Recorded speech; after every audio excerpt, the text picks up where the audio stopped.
It's an honor to be here. I was really enjoying the analogy you were giving just now about the drive from Phoenix to San Diego. And I was wondering if you're feeling like you're going on the right path and you're going from Phoenix to San Diego. Do you think, Yuma totally sucks, right? So, not completely, but more or less. I feel like it would get progressively better, right? Or does it... Let's back up just a little bit and talk about the path. So, your opening words were what? If you're on the wrong path? No, I mean if you're on the right path. Well, being on the right path implies that there could be a wrong path. And so, let's just call it a path. Right. And let's call it your perspective of the path is what makes it feel good or not feel good. Right. Okay. We like the idea of you having things that you want, so goals or destinations or experiences, and you're standing somewhere in relationship to it. But there are lots of ways to get there. Some of them are more long and lingering, and some of them are more direct. But it's how much you're enjoying the experience from where you are to these, what they really are interim goals, because you're never going to stop wanting more, wanting more, wanting more, wanting more. So we like to remind you that since you're always going to want more, you're never going to get to where you finally want to be, because there is no final place that you want to be. And that the whole point of wanting to be anywhere is for the benefit of the path, the benefit of the journey, the benefit of the probabilities, the rendezvous, the insight, the clarity, even the contrast that causes you to make more path. If you could, and you can't, but if you could, and you can't, but if you could, and you can't, if you could get on a perfect path, a path that satisfied you in every possible way, it would peter out into endedness. That's why we said, and you can't, and you can't, and you can't, and you can't. Any perfect path would not generate the new desire, which is what causes the perpetuation of eternalness that is in eternity. And so the goal isn't to be in this place of complete satisfaction where you never desire more. The goal is to understand that you're in this fluctuating experience and keeping the balance of it, mostly feeling good while you're constantly acknowledging improvements. That's what evolution is about. That's what we are all about. But it's this joyful expansion. And we know for sure that the only way for any of you to acknowledge the perfection of your joyful journey. It's not a perfect journey until it is a joyful journey. It will never end. But to find the joyfulness in the journey is to lighten up about the incomplete parts and enjoy the movement toward the next thing that you desire, and the next thing that you desire, and the next thing that you desire. Just loving the moment of now. Just enjoying where you are, understanding that it's not ever going to end. That's why, as we talk about this vibrational reality, gave it the name vortex because we wanted you to make it more real for yourself. As we acknowledge this vibrational reality, this vortex that contains for now the culmination of all that you've come to, all that you are is represented that. And so your inner being stands there as that temporary completion of who you are and is calling you toward it all the time. And that sweet spot between where you are and moving toward that really is what the best of life is all about for you. So when we begin then talking about this vibrational reality turning to the things, to the manifestations that you want, it's that inspiration, it's that impulse, it's that conscious realization that you're in the right place and that source energy is with you and that all things are possible, but that these are the things that you are enjoying right here and now. It's being in the attitude of no lack because all things are possible. But you don't want all things that are possible to all be present right here and now. That isn't what you're reaching for either. But the wisdom to know that all things are possible, and this is what you are feasting on now.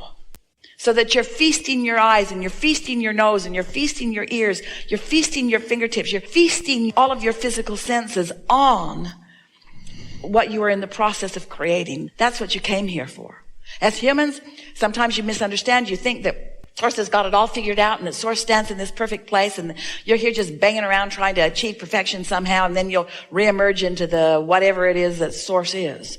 And we say, whatever it is that Source is out here on the leading edge with you, savoring with you and thrilling with you and feeling the newness with you. And so the words that we most want you to commonly, often, chronically feel. We want you to feel the fullness of who you are. We want you to savor and to understand that you are never ended. But the feeling that we want you to feel is the wholeness of who you are, focused here in this now. The fullness, the totality of who you are, focused here in this now. We want you to feel the power of this now. These are the words that we want you to sort of live by. I want to be continuously surprised and delighted by my focus, which allows all of that non-physical guidance and direction and assistance and so forth. To be surprised and delighted. And the reason that that's possible is because you've put the contents of your vortex there so incrementally that you don't even really know what's there. And while it's a vibrational culmination, you really don't have any way of knowing how it will play out. But you think you do. You think it'll play out as a partner, as a lover, as a car, as a pile of money. You have your sights set on these physical manifestations. But what most don't realize is the reason that you set your sights on those physical manifestations is because the essence within them is so satisfying to you. The pile of money represents freedom. And it represents autonomy. It represents perfect choices. It represents you getting to choose. The feeling of a lover or a partner represents friendship, and it represents what the essence of it is someone to play off of, someone to parlay your thoughts with. Co-creation is really the essence that you're going for in that. The harmony that you seek is what that's all about. So everything that you want is really for reasons that you can't really identify, but the satisfaction that you feel comes as you are moving toward these goals and feeling the satisfaction of that alignment with the Source within you. If you can come to feel like your inner being feels, this is how you'll feel. You'll feel eager and ready. You'll feel tuned in, tapped in, turned on, and aware. You'll feel eager and satisfied with where you are and eager about what's coming, but you'll feel a thirst for the constant surprise and delight of the unknown. But the essence of it isn't unknown because you feel secure, so that's not unknown. And you feel worthy, so that's not unknown. So as it unfolds, you're not all of a sudden just going to feel worthy because you felt worthy before it unfolded, remember? And when you're feeling prosperity and security, then you're not going to feel prosperity and security because something unfolded, because you already felt prosperity and security before it unfolded, remember? So what are you going to feel? Surprise and delight about the way that it shows up, you see. But if you're looking for the event to cause the feeling of worthiness, then you're not out ahead of it far enough and it can't come. If you're looking for the pile of money to drop into your lap so that you can feel the freedom and prosperity, then you're not going to get there because you got to be there before it comes. Isn't that interesting? That's so annoying. I have to feel my prosperity before my prosperity can come. Yes, you have to find a way to feel prosperous, but then your prosperity will surprise and delight you in so many ways of rendezvousing, with so many ideas that flow. You got to talk yourself into feeling the essence of what you're looking for. And once you've practiced it and you really feel it. And so people say, what are you smiling about all the time? Oh, my prosperity and my lover. Well, I don't see either one of those in your life yet. Why are you smiling about it? Because I've got it. Well, where is it? It's about to surprise and delight me. In ways that I right now know not. And they'll just say, well, you're just crazier than I ever thought you were before. But once you get there, once you know that, then you're just riding on that clarity and on that knowing, on that worthiness, on that positive expectation. And then the surprising and delighting just never stops. It's all day, every day. Rendezvous, rendezvous, rendezvous, rendezvous, rendezvous with you. Just feeling this amplification of the perfection of who you are. Just always wanting more. That's that eagerness will just keep you going and going and going and going and going. So you wake up and you hit the floor running. You're eager to get into the day. It's intoxicating to be with you because that's who you are and that's how you feel. That's what you came for. No limpness. No lackful. Do you always do rampages of appreciation in your workshops? Like that one? Yeah. Like that one? It was a pretty good one.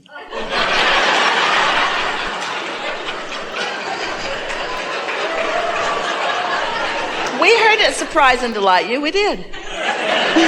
we heard it surprise and delight you. We snuck up on you in ways you didn't know were coming. We're unpredictable in that way because we know exactly. I had another question, we know exactly. But you totally you answered my question by the way you just ranted off and I was like, you robbed me of my question, but. Well, the universe is doing that all the time because the universe understands you so completely and loves you and cares about you and is offering to you, and it's just time for you to. I've experienced a lot of clarity today. Yeah, really good, really good. Yeah.